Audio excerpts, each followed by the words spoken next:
آپ کے والد محترم زکریا علیہ السلام اللہ کے نبی اور یحییٰ علیہ السلام کا بچپنا ہے، 5-6 سال کی عمر ہے۔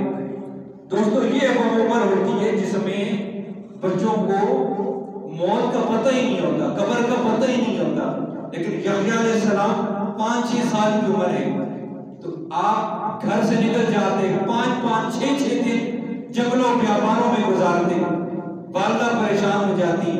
اس عمر میں ہر وقت موت ہر وقت موت کا ذکر کرتے، موت کا خوف رہتا، قسمت اللہ کی طرف سے بلاوا آ جائے، جنگلوں میں نکل جاتے، بیابانوں میں نکل جاتے، اللہ کے حضور عبادات کرتے، والدہ پریشان ہو جاتی۔ چھوٹا سا بچہ ہے، 5-6 سال عمر ہے، اس عمر میں تو والدہ محترمہ ڈھونڈنے کے لیے نکلی تو ڈھونڈتے ڈھونڈتے ایک غار کے قریب پہنچی، وہاں ایک چرواہا بکریاں چرا رہا تھا۔ اس سے پوچھتی ہے تم نے میرے بیٹے کو تو نہیں دیکھا؟ تو چرواہا کہنے لگا اماں جی آپ کے بیٹے کو میں تو نہیں جانتا، لیکن یہ جو غار ہے اس غار کے اندر 4 دن ہو گئے ایک بچے کی رونے کی آواز آ رہی ہے، اور اس بچے کی رونے میں اتنی شدت ہے، اتنا درد ہے، میری بکریاں جب اس غار کے قریب آتی ہیں وہ کھانا پینا چھوڑ دیتی ہیں، ان کی آنکھوں سے بھی آنسو جاری ہو جاتے ہیں۔ والدہ تھی سمجھ گئی رونے والا کوئی اور نہیں یحییٰ ہے، اندر چلی گئی۔ جب قدموں کی آواز سنی یحییٰ علیہ السلام نے تو چونکہ ہر وقت موت سر پر سوار رہتی تو سمجھ گئے کہ ملک الموت آ پہنچا ہے۔ کہتے ہیں آنے والے اگر تو ملک الموت ہے تو مجھے اتنی مہلت دے دے، میں اپنی والدہ کی خدمت میں جا کر عرض کر دوں، دعائیں لے لوں، سلام کر دوں، پھر میری روح پرواز کب سے اسی سے بے شک پرواز ہو جائے۔ تو والدہ کہتی بیٹا میں تیری والدہ ہوں، اتنے دن ہو گئے تو گھر سے غائب ہے، بیٹا یہ وہ عمر نہیں جس میں موت کا خوف تیرے اوپر سوار ہے، یہ تو وہ عمر ہے جب بچے کے کھیلتے کودتے ہیں، بچے آرام کی نیند سوتے ہیں۔ یحییٰ تجھے کیا ہو گیا ہے؟ تو یحییٰ علیہ السلام کا ذکر ہوتا، جب اللہ کے عذاب کا ذکر ہوتا تو آپ کے والد محترم آپ کے سامنے یہ ذکر کرتے ہی نہ کرتے تو یحییٰ علیہ السلام بے ہوش ہو کر گر پڑتے، حالت بے ہو جاتی، کئی دن بے ہوش پڑے رہتے۔ جن کی زندگی گناہوں سے پاک، جن کی زندگی میں گناہوں کا تصور نہیں، گناہوں کا امکان نہیں، ان کا یہ عالم کہ وہ ہر وقت اللہ کے حضور سجدہ ریز رہتے ہیں، ہر وقت اللہ کے حضور توبہ اور استغفار کرتے ہیں۔ آج ہم گناہ کر کے بھی، گناہ اپنے اوپر گناہوں کا بوجھ بٹھا کر بھی پھر بھی اللہ کی زمین پر اکڑ کر چلتے ہیں۔ ہمیں کس چیز کا گھمنڈ ہے، ہمیں کس چیز کا غرور ہے؟ گناہ کر کے بھی پھر بھی اکڑ کے چل رہے ہوتے ہیں، ہمیں پھر بھی اللہ کا ڈر اور خوف ہمارے دل میں نہیں آتا۔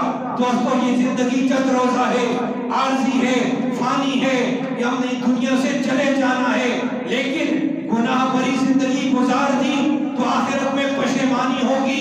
اگر گناہ بھری زندگی گزار کر پھر توبہ اور استغفار کر لی، اللہ کے حضور بخشش مانگ لی، اللہ کے حضور گریہ وزاری کر لی، پھر دنیا تو سنور جائے گی، ساتھ آخرت بھی سنور جائے گی۔ سامنے جو اوقات امام زین العابدین آپ کو ہستی ہیں کہ جب آپ نے حج کے سفر کا ارادہ کیا تو آپ نے احرام باندھا اور فرمایا لبیک اللہم لبیک، بس اتنا کہا بے ہوش ہو کر گر پڑے۔ ہوش آیا، کسی نے پوچھا زین العابدین کیا ہوا؟ فرمانے لگے جب میں نے کہا نا لبیک اللہم لبیک تو مجھے اپنی خطائیں یاد آ گئی، مجھے اپنے گناہ یاد آ گئے، مجھے اپنی لغزشیں یاد آ گئی۔ میں نے سوچا لبیک اللہم لبیک تو کہہ رہا ہوں اے اللہ میں حاضر ہوں، لیکن اللہ کی طرف سے یہ آواز آ گئی اے زین العابدین تیری حاضری قبول نہیں، تیرا آنا قبول۔ بے ہوش ہو کر گر پڑا۔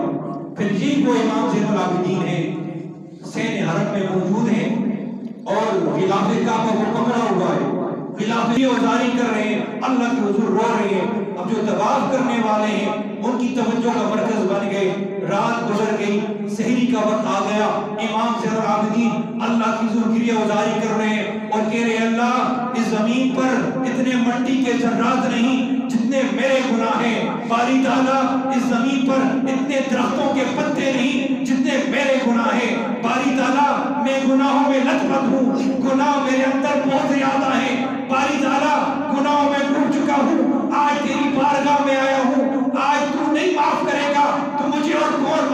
گا. رو رہے لوگوں نے پکڑ لیا.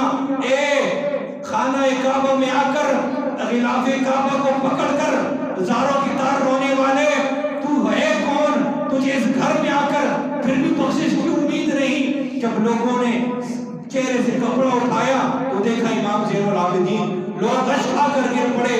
ارے وہ ہستیاں جن کی زندگیاں گناہوں سے پاک صاف تھیں لیکن پھر بھی گریہ ازاری کا یہ عالم خلاف کعبہ کو پکڑ کر رو رہے ہیں اور عرض کر رہے ہیں باری تعالیٰ آج تو نے مجھے معاف نہ کیا نہ بخشا تو میں کہاں جاؤں گا. تو سامنے کی وقار ان ہستیوں کی زندگیوں کو ہم سامنے کیوں نہیں رکھتے؟ ہم ان کو اپنا آئیڈیل کیوں نہیں بناتے؟ ان کی زندگیوں کو سامنے رکھ کر اپنی زندگیاں کیوں نہیں گزارتے؟